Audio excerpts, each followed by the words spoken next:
Welcome to 108 news Telugu. సాధారణంగా ఏ రాజకీయ నాయకుడైనా ఎక్కడికి వెళ్ళినా వారి ప్రత్యర్థుల గురించి విమర్శలు చేయడం అనేది సర్వసాధారణంగా జరుగుతూ ఉంటుంది. అదేవిధంగా ప్రధానమంత్రి నరేంద్ర మోడీ సైతం ఏ రాష్ట్రానికి వెళ్ళినా అక్కడ ప్రత్యర్థిపై విమర్శలు చేస్తూ వచ్చారు. ఇలా తమిళనాడు వెళ్ళినా, కర్ణాటక వెళ్ళినా, తెలంగాణ వెళ్ళినా సరే ప్రత్యర్థి పార్టీలపై, ప్రత్యర్థి నాయకుడిపై విమర్శలు కురిపిస్తూ వచ్చారు. ఇకపోతే జగన్మోహన్ రెడ్డికి మోడీ మధ్య ఏ విధమైనటువంటి శత్రుత్వం లేదని తెలుస్తోంది. గతంలో మోడీ ప్రభుత్వానికి జగన్ చాలా సానుకూలంగా ఉన్నారు.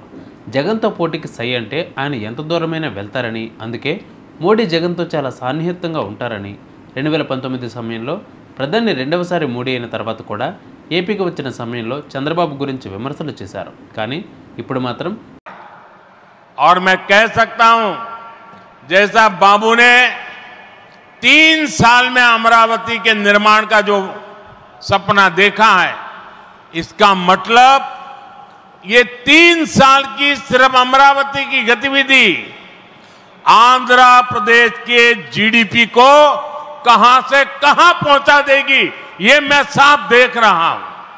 मैं आंध्र प्रदेश की जनता को, यहां जो मेरे सहयोगी बैठे हैं, सभी को फिर आश्वस्त करता हूं, आंध्र प्रदेश की प्रगति के लिए आप मुझे हमेशा अपने साथ कंधे से कंधा मिलाकर चलते हुए देखेंगे.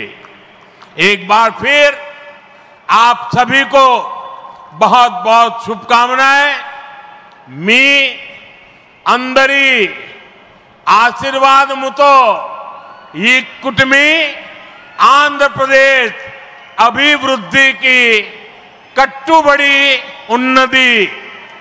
చంద్రబాబు, పవన్ కళ్యాణ్లపై ప్రశంసలు కురిపించినప్పటికీ జగన్ మీద ఎక్కడా కూడా ఒక్క నెగిటివ్ కామెంట్లు కూడా చేయకపోవడంతో కూటమి నేతలు షాక్ అవుతున్నారు. జగన్పై మోడీ విమర్శలు చేస్తే చూడాలని భావించిన కూటమి నేతల కలగానే మిగిలిపోయింది. జగన్పై ఎందుకు నేరుగా మోదీ ఆరోపణలు చేయలేకపోయారన్న ప్రశ్నలు సోషల్ మీడియాలో వినిపిస్తూ ఉన్నాయి. జగన్ కూడా అన్ని రకాలుగా మోదీ ప్రభుత్వానికి పరోక్షంగానైనా సహకరిస్తున్నారు.